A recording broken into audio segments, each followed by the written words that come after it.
అంటే ఈ ప్రాంతం ఎంచుకోవడం ప్రధాన కారణం అంటే గతంలో ఒకప్పుడు ఒక షెల్టర్ జోన్ అన్న ఎక్కడి నుంచో ఒక దగ్గర నుంచి ఈ ప్రోగ్రామ్ అనేది ప్రారంభించాలి. ఎత్ఎం కృష్ణన్న ఇక్కడ ఆల్రెడీ ఇక్కడ ఒక ఆర్గనైజేషన్ లాగా అందరినీ ఒక దగ్గరికి చేర్చడం కోసం ఒక ప్రయత్నం అని చేశాడు. ఇవాళ తన కాళ్ళ మీద తను నిలబడుతూ ఒక ఫామ్ అనేది ఎస్టాబ్లిష్ చేశాడు.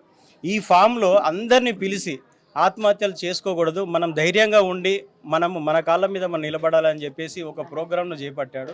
కాబట్టి ఈ ప్రోగ్రాంలో భాగంగా ఈ ఫౌండేషన్ ద్వారా అంటే సరెండర్ అయినటువంటి రాష్ట్రంలో కొన్ని వేల మంది మావోయిస్టులు సరెండర్ అయి ఉన్నారు. జనజీవన స్రవంతులు వాళ్ళందరూ కూడా అనేక సమస్యల్ని వాళ్ళు ఫేస్ చేస్తున్నారు. కాబట్టి అటువంటి వాళ్ళకు ఒక మంచి ఉపాధిని ఇవ్వడం కోసము వాళ్ళ కాళ్ళ మీద వాళ్ళు నిలబడి సమాజంలో మేము కూడా నీతి నిజాయితీగా మా స్వశక్తి మీద మేము ఆధారపడి బతుకుతున్నామని ఒక మెసేజ్ కార్యక్రమం మంచి కార్యక్రమం చేపట్టారు. ఆల్రెడీ మీరు భరోసా అని ఒక సంస్థను ఏర్పాటు చేశారు.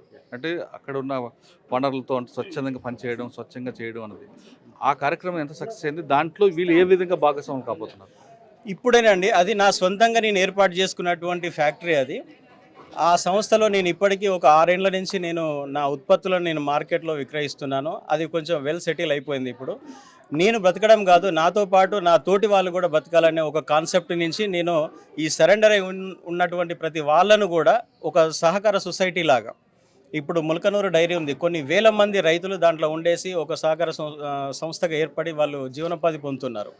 అట్లా సరెండర్ అయినటువంటి వాళ్ళందరూ కూడా ఒక సొసైటీ లాగా ఏర్పడి ఈ ఫౌండేషన్ కింద వాళ్ళందరూ వస్తే వాళ్ళకి కావాల్సినటువంటి టెక్నాలజీని, వాళ్ళకి కావాల్సినటువంటి ముడి సరుకును, వాళ్ళకి కావాల్సిన బిజినెస్ ఐడియాస్ను, తర్వాత బ్యాకప్ను కూడా ఇచ్చేసి వాళ్ళను ఒక పరిశ్రమ పెట్టుకొని వాళ్ళ కాలం మీద వాళ్ళు నిలబడి ఉండే విధంగా ఇప్పుడే నేను ప్లాన్ చేశాను.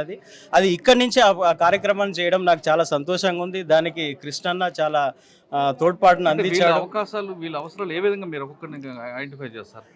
దీంట్లో ఏ విధంగా ఇక్కడ మేము సరెండర్ అయిన తర్వాత మాకు అనేక పథకాలను గవర్నమెంట్ ఇచ్చింది. కొంచెం ల్యాండ్స్ ఇవ్వడం అనేది, తర్వాత హౌస్ సైడ్స్ ఇవ్వడం అనేది చేశారు. కానీ అందరికి ఇవ్వలేకపోయారు. ఇచ్చిన వాళ్లకు చాలా సమస్యలు ఉన్నాయి, దాని వ్యవసాయం చేయడంలో చాలా సమస్యలు ఉన్నాయి. తర్వాత ఇక్కడ పని చేసుకుందామంటే కూడా వీళ్ళు మావోయిస్టులు అని చెప్పి పిలవలేక కూడా పోతున్నారు. అట్లా వీళ్ళకు ఉపాధి దొరకలేకపోతుంది. ఎక్కడ కూడా పోయినా కూడా వీళ్ళు మావోయిస్టులని ఒక భూతద్దంలో పెట్టి చూస్తున్నారు. అంటే వీళ్ళు ఏదో ఒక భయంకరమైన వ్యక్తులుగా చూస్తున్నారు. మాకు సహాయం చేయడానికి కూడా ఎవరు ముందుకు రావట్లేదు. ఎవరు రావాలి అసలు?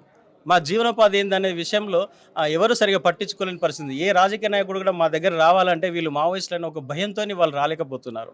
సాధారణ ప్రజలు కూడా మమ్మల్ని చూసి భయపడుతున్నారు. అటువంటి భయం ఉండదు. ఒకప్పుడు మీకోసం మేము ప్రాణాలు అర్పించడం కోసం అడవిలోకి వెళ్ళాము. ఇవాళ మాకే ఇక్కడ ఆదరణ లేకుండా పోయింది. కాబట్టి మమ్మల్ని చేరదీయాలంటే ఎవరు ముందుకు రావట్లేదు. కాబట్టి నేను ముందుకు వచ్చేసి ఒక ఫౌండేషన్ ఏర్పాటు చేసి దీని కింద ప్రతి జిల్లాలో కనీసం ఒక 500 మందికైనా ఒక ఉపాధి కల్పించాలి. వాళ్ళందరికీ స్థానిక వనరుల మీద అక్కడ ఇప్పుడు ఈ ప్రాంతాన్ని తీసుకుంటే ఇక్కడ మామిడికాయలు విపరీతంగా వస్తున్నాయి. ఇక్కడ అట్లనే పక్కన కృష్ణానది ఉంది, తర్వాత నల్లమల ఫారెస్ట్ ఉంది. ఇక్కడ అనేక వనరులు ఉన్నాయి. ఇక్కడ ఆ వనరులు ఉపయోగించుకొని ఇక్కడ ఒక పరిశ్రమను ఏర్పాటు చేస్తే కనీసం 200 నుంచి 500 మందికి ఇక్కడ ఒక ఉపాధి కల్పించే అవకాశం ఉంది. తర్వాత వీళ్ళందరినీ కూడా ఒక సొసైటీ లాగా ఏర్పాటు చేసి వీళ్ళే శ్రామికులు, వీళ్ళే యజమానులు చేసే ఒక ఉద్దేశంతో ఈ యొక్క సొసైటీని మనం ప్రారంభించడం జరిగింది. మీరు సంస్థను ఏర్పాటు చేయడం మంచి ఉద్దేశం చేశారు. కానీ ఈ సంస్థను అడ్డం పెట్టుకుని బెదిరింపులు పాల్పడతారు అనే వాళ్ళకి విమర్శించే వాళ్ళకి ఇచ్చే సమాధానం ఇక్కడ ఒక విషయం అండి, ఇవాళ ఎవరో ఒకరు చేశారని చెప్పి సరెండర్ అయిన అందరికీ ఇటువంటి పదాన్ని ఆపాదించడం అది కరెక్ట్ కాదు. ఈ మీడియా మిత్రులు కూడా దీన్ని అర్థం చేసుకోవాలి. మేము ఒక మంచి ఉద్దేశంతోనే ఒక ఫౌండేషన్ స్టార్ట్ చేశాము. మీరందరూ మాకు సహకరించండి. ఒకప్పుడు మీకోసం మేము ప్రాణాలు ఇవ్వడం కోసం అడవులకు వెళ్ళాము. ఇవాళ మా బ్రతుకు తెరువు కోసం మేము ఒక మంచి ప్రయత్నం చేస్తున్నాము, నిస్వార్థంగా ప్రయత్నం చేస్తున్నాము. ఆ ప్రయత్నానికి ఇటు మీడియా మిత్రులు, అదేవిధంగా రాజకీయ నాయకులు, ప్రభుత్వాలు కూడా మాకు సహకరించి మాకు ఏ అవసరం మా అవసరాలు తీర్చండి.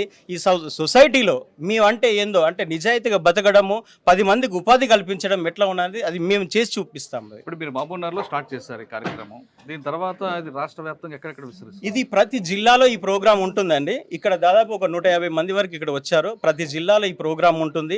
ప్రతి జిల్లాలో సరెండర్ అయినటువంటి అంటే పార్టీతో సంబంధం లేకుండా వివిధ పార్టీలలో పనిచేసినటువంటి మావోయిస్టులు ఎవరైతే ఉన్నారో, అదే మిగతా నక్సల్ గ్రూప్స్ ఏవైతే ఉన్నారో అందులో నుంచి సరెండర్ అయి ఉన్నటువంటి వాళ్ళు కూడా నా ప్రోగ్రాంలో వాళ్ళు కూడా జాయిన్ కావచ్చు.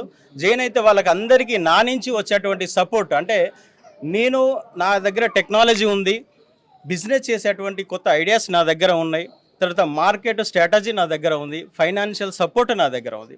వీళ్ళందరికీ ఒక బ్యాకప్ ఇచ్చేసి నేను వీళ్ళందరినీ ఒక సమాజంలో ఉన్నత స్టేజ్లో నిలబెట్టాలని ఒక ప్రయత్నం చేస్తున్నాను. ఇక్కడ ఎటువంటి అనైతిక పనులకు ఇక్కడ తావు లేకుండా దీని ఒక ట్రాన్స్పరెంట్గా, అంటే ప్రజలకు ఒక ఆదర్శవంతమైనటువంటి ఒక మెసేజ్ని ఇవ్వడం కోసం దీన్ని మేము ప్రయత్నం చేస్తున్నాము. దీనికి ముఖ్యంగా ఏంటంటే ప్రభుత్వం కూడా